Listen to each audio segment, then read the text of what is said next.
Allez, me revoilà de retour. Alors, là, maintenant, il y aura du cadrage un petit peu funkadélique parce que j'ai plus de moniteur et je peux pas remplacer les batteries, patati, patata. Donc, en gros, je fais un petit peu au pifomètre. Oh!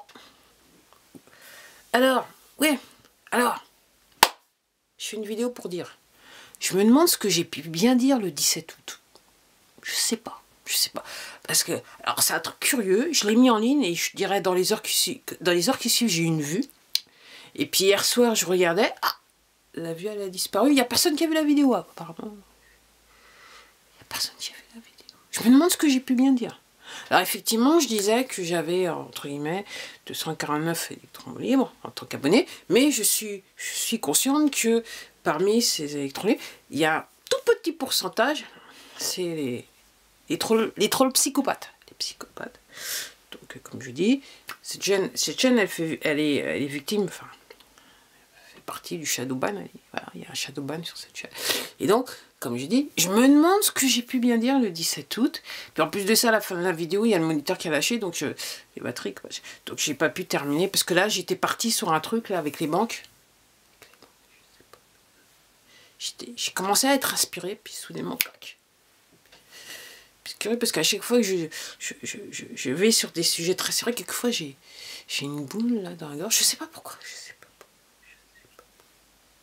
Je comprends pas. Alors oui, mis à part ça, hier soir je regardais, mis à part mes stats, je regardais, parce qu'il y a un truc qui m'intéresse, que de toute façon c'est comme les batteries je peux pas acheter, mais j'avais le prix en dollars. Et donc je me suis dit, mais tiens, je regardais que c'est quoi le taux de change, hein. Et puis, ah, je me suis dit, ah. Donc j'ai remarqué que hier soir j'ai constaté de mes yeux, j'étais sur internet, et j'ai vu que le dollar en fait il était égal à 99 cents d'euros. Okay. Donc on est presque à parité. Okay. Donc moi je dis ça comme ça, mais entre guillemets en 2020, quand j'ai commencé à chercher autour de mars 2020, effectivement, quand je suis tombée sur apparemment certaines théories qui sont assez bizarroïdes, qui sont pas vraies de toute façon, donc il y avait des gens qui disaient de toute façon, le futur c'est que de toute façon toutes les monnaies vont être à la parité, c'est-à-dire que un dollar égale un euro, j'allais dire un Deutschmark, mais ça n'existe plus, égal à un euro, je sais pas, un yen est égal à un euro, enfin, toutes les monnaies elles est égale à... En sachant que la plupart des monnaies, jusqu'à présent, elles n'étaient pas étalonnées, elles n'étaient plus étalonnées sur l'or, parce qu'à un moment elles étaient, puis après ils ont arrêté. Puis apparemment, je crois comprendre, officiellement, je crois que c'est les Russes qui ont annoncé en premier qu'ils aient retourné sur les talons or, ils étaient étalonnés sur or, et puis il y a pas mal de pays qui semblent suivre, hein, qui semblent s'arranger de leur côté, ce qu'on appelle le BRICS. Ah, je dis ça. Mais c'est vrai que quand j'ai regardé les informations, donc en 2020, donc apparemment, hein, moi c'est ce que j'avais lu en 2020, donc apparemment les gens ils disaient n'importe quoi. Et pourtant hier soir je regarde, je me dis, ah, ça fait combien 140 $ en euros? Ah, 140 € presque. C'est quand même bizarre l'affaire. C'est quand même bizarre, c'est quand même bizarre. Alors, oui. Donc, pour moi, l'euro n'est toujours pas étalonné sur l'or. Donc en gros, c'est comme le dollar ivoirien. C'est juste une pièce de papier, en sachant que... Alors, je crois que je vais peut-être faire la vidéo que je voulais faire depuis des mois. Je sais pas, je vais me lancer comme ça, je verrai. Puis je sais pas quel titre ça sera. Parce qu'en gros, je voulais faire que ça fasse... comment ça s'appelle, contrôle social, et entre guillemets je sais pas, bref, je crois que je vais lentement mais sûrement me lancer, en sachant qu'aujourd'hui aussi le temps il est bizarroïde, donc on voit bien que normalement il fait beau, parce que ils ont couvert mais ils ont pas trop couvert, si vous voyez ce que je veux dire. Donc là ce matin, à un moment quand je me suis levée, je me suis dit, ah, va peut-être faire beau, puis là maintenant il fait plus beau, et puis là je regardais entre deux nuages, il y avait un beau ciel bleu qui était caché, donc là, je regardais des vidéos sur Twitter, donc au niveau de toute la France et même dans le monde. Donc on va se limiter en France pour les franchouillards. Donc effectivement, il semblerait que oui, effectivement, j'avais raison dans la vidéo du 17 quand je disais que c'était Apocalypse. Non, je sais pas ce que je disais. Je sais pas ce que j'ai dit dans cette vidéo, parce qu'en fait, il y a personne qui regarde. Personne n'est intéressé. La personne qui est intéressée, elle était plus intéressée. Je sais pas comment elle a fait, parce que même moi, quand je regarde une vidéo, je peux pas dire que j'ai pu regarder la vidéo. Personnellement, je peux pas faire ça. Je sais pas comment c'est possible. C'est possible. Donc oui, alors je regardais, et puis sur Paris, le métro était comment dire, a été inondé. Alors, moi, comment ça s'appelle, je fais du parallèle, hein. Un mot en anglais, mais je me rappelle plus. Parallèle. Peut-être du parallélisme, je sais pas. Je dis ça, mais je dis rien comme d'habitude. Et puis vous savez que je raconte n'importe quoi, c'est normal. C'est normal, c'est pour ça que c'est passé un truc bizarre le 17 sur ma vidéo. Donc, oui. Donc je me dis, si effectivement les conditions atmosphériques sur Paris étaient désastreuses, momentanément, le 17, je me dis que dans Paris, c'est un petit peu comme dans tous les pays du monde, mais surtout dans Paris, on va s'imiter à la France. Donc je me dis que dans Paris, clairement, il y a les tunnels qu'on connaît, puis les tunnels qu'on ne connaît pas. Parce qu'apparemment, quand ils créent des tavernes, j'ai un générique. Ah ouais, c'est comme ça. Hey, c'est le mot que j'ai dit dans ma vidéo. Je suis un générique. C'est que, entre guillemets, c'est qu'ils veulent, entre guillemets, inonder les tunnels. Donc je me dis, dans Paris, il y a les tunnels qu'on connaît, alors du genre le métro. Moi, je me limite, moi, je fais simple, du genre le métro. Puis il y a des tunnels, pour un moment, qu'on ne connaît pas. C'est peut-être pas les catacombes. Je dis ça, mais je dis rien. Je passe à un autre sujet. Comme ça. Juste comme ça. Histoire de dire. Je dis ça, mais je dis rien, vous me connaissez. Je ne sais pas, je ne sais plus. Mais je ne suis pas perdu. Vous me connaissez. Ok. Donc oui, allez. Donc les banques. Donc, ouais. Donc taux de parité. Le dollar et l'euro, quasiment, ils sont pareils. Ok, comme je vous dis, les marchés boursiers se sont effondrés, mais on ne nous le dit pas. Ok, et c'est normal que ça ne nous apparaisse pas, parce qu'entre guillemets, derrière les commandes des ordinateurs sur les marchés boursiers, c'est les psychopathes, quoi. C'est les poteaux. Donc, entre guillemets, ils peuvent tout faire, c'est-à-dire qu'ils ont juste à appuyer sur un bouton, hop, ils créent l'argent. Quasiment. Oh, ils font la transaction. Donc c'est pareil. Les banques centrales, en gros, ce sont des banques privées. Des banques privées. Les banques de France, les banques de chaque pays, genre Banque de France et tout ça, sont des banques privées qui appartiennent à des entités privées. Donc je vous invite à aller chercher sur Internet, à faire la recherche. Vous allez trouver très vite, très rapidement, j'ai pas besoin de dire les noms. Donc toutes ces banques appartiennent à des entités privées. Donc c'est pour ça que je dis c'est les poteaux. C'est les poteaux qui s'arrangent entre eux. C'est le système des poteaux. Donc banque centrale, banque, genre Banque de France, banque de chaque pays, donc Banque d'Espagne, Bank of England et compagnie, ok. Bank of America, ce sont des banques privées. Des banques privées, qui sont donc en relation avec les banques apparemment. Alors, il y a aussi les banques commerciales, ok, puis il y a d'autres banques que je ne connais pas. En fait, voilà, je connais banque commerciale, et puis il y a d'autres banques qui existent. Tout ça sont des banques privées, y compris les banques que vous utilisez, ce sont des banques privées, qui appartiennent aux poteaux.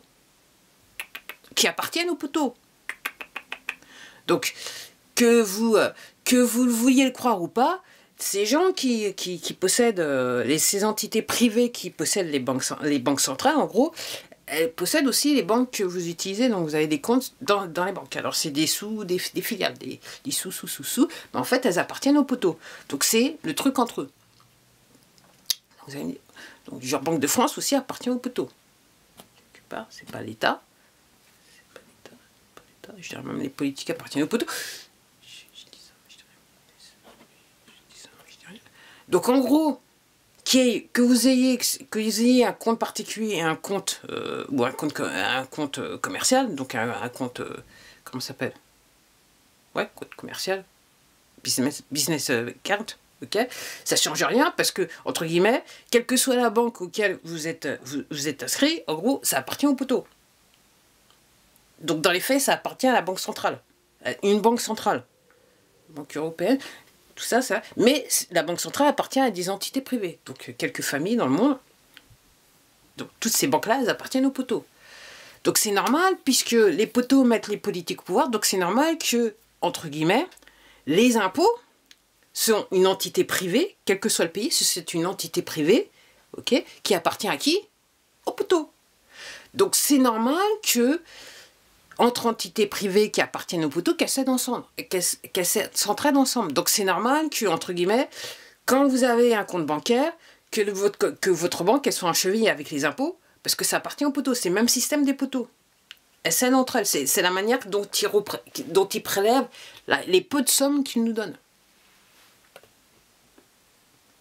Donc tout ça, c'est le système des poteaux. Et je regardais, donc, moi je suis sur Free, et donc ce mois-ci, curieusement, ils ont prélevé l'argent plutôt que prévu. Donc je n'avais pas d'argent sur le compte. Donc en gros, ça va faire, voilà la manière dont je vois, donc, ma banque, 25 € de frais, comme j'ai pas pu, d'approvisionnement, et 7,5 € du côté de chez Free, en sachant que toutes ces entreprises privées donc, qui appartiennent aux poteaux, maintenant, elles sont dans la merde, ok, elles ont besoin d'argent. Donc en gros, elles vont tout faire, tout ce qui légalement, alors légalement, c'est le système des poteaux qui est issu du droit maritime. Donc en gros, toutes les règles de loi sont faites pour que les poteaux bénéficient d'un point de vue purement financier.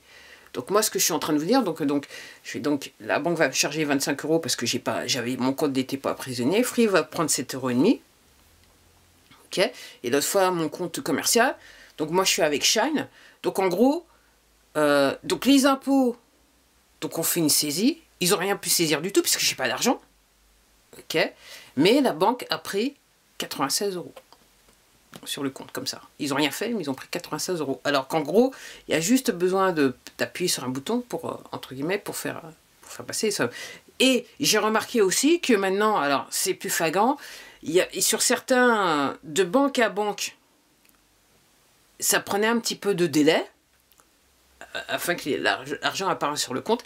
Et là, je remarque que depuis quelques semaines, c'est quasiment instantané. Le même jour, quand l'argent est transféré, il est sur le compte. Les poteaux, ils n'ont plus le choix. Les poteaux, ils n'ont plus le choix, mais ils se débattent. Et jusqu'à temps que tout le monde réagisse et que tout, entre guillemets, la vérité sorte, ils se débattent et ils font le maximum pour récupérer l'argent qu'ils ne peuvent plus récupérer. En sachant que toutes toutes sans exception, ok, d'une manière ou d'une autre, elles récupéraient les gros des sommes auprès des banques centrales, entreprises privées. Et comme je vous dis, quand vous faites un prêt pour un achat de domicile d'une maison à une banque, dans les faits, jusqu'à présent, la banque, à partir du moment où vous signez l'argent, la banque centrale, elle crée l'argent, le montant que vous deviez, le montant d'achat de votre maison. Donc dans les faits, quand vous signez, la banque, elle est payée, mais vous faites un repaiement sur, je ne sais pas, 25 ans, avec des intérêts. Les poteaux. Le système des poteaux. Des poteaux. Donc c'est pareil. Et moi je me dis, même les prêts à la consommation, ça a été exactement le même système. Et l'autre fois j'avais une réflexion, et je me disais, et je regardais en fait alors, l'auteur de Rich Dad Père Riche, Père Pauvre, Robert Kiyosaki, ça fait des années que je connais son nom, j'ai lu certains de ses bouquins, et je ne comprenais pas. Et je me dis, lui, il a encore de la chance d'être vivant. Mais je sais que j'ai regardé les interviews, il disait, je vais peut-être me calmer parce que je peux... Mais... Okay. Et donc, il y avait une podcast qu'il faisait avec quelqu'un qui avait travaillé à la banque... comment ça s'appelle? Banque centrale aux États-Unis. Et dans l'un de ces interviews, je me suis dit, oui, effectivement, ces histoires de l'aide sociale, pourquoi c'est extrêmement développé dans les pays développés? Je me demande si c'était pas aussi un autre système pour les poteaux de pouvoir créer de l'argent sur l'ordinateur. Du genre, créer 1 milliard pour pouvoir payer les pauvres, de toute façon, et ça nous permet de mettre 1 milliard dans le circuit pour qu'on s'enrichisse encore plus. Et de la même façon, puisqu'à chaque fois qu'ils créent les milliards qui n'existent pas à travers l'ordinateur, entre guillemets, ils produisent l'inflation. Donc je me demande si cette idée parce qu'en fait tous les pays développés ont fait ça. Donc si c'était pas entre guillemets pour les poteaux le meilleur moyen de s'assurer que chaque année il y aurait de l'inflation et de créer encore plus d'argent pour que l'inflation existe et entre guillemets qu'ils puissent s'enrichir qu'ils puissent s'en mettre plein les poches. Voilà. Donc Donc je sais pas, alors, moi je me dis qu'il n'y aura peut-être pas beaucoup de vues sur cette... Parce que j'ai dit des mots qui fâchent là quand même sur cette photo, sur cette vidéo, même moi je suis troublée sur cette vidéo. Donc il y a peut-être des chances pour qu'il n'y ait pas beaucoup de gens qui regardent ma vidéo. Alors je dis ça mais je dis rien, comme d'habitude, je dis ça mais je dis rien, et je vous dis à la prochaine, au revoir.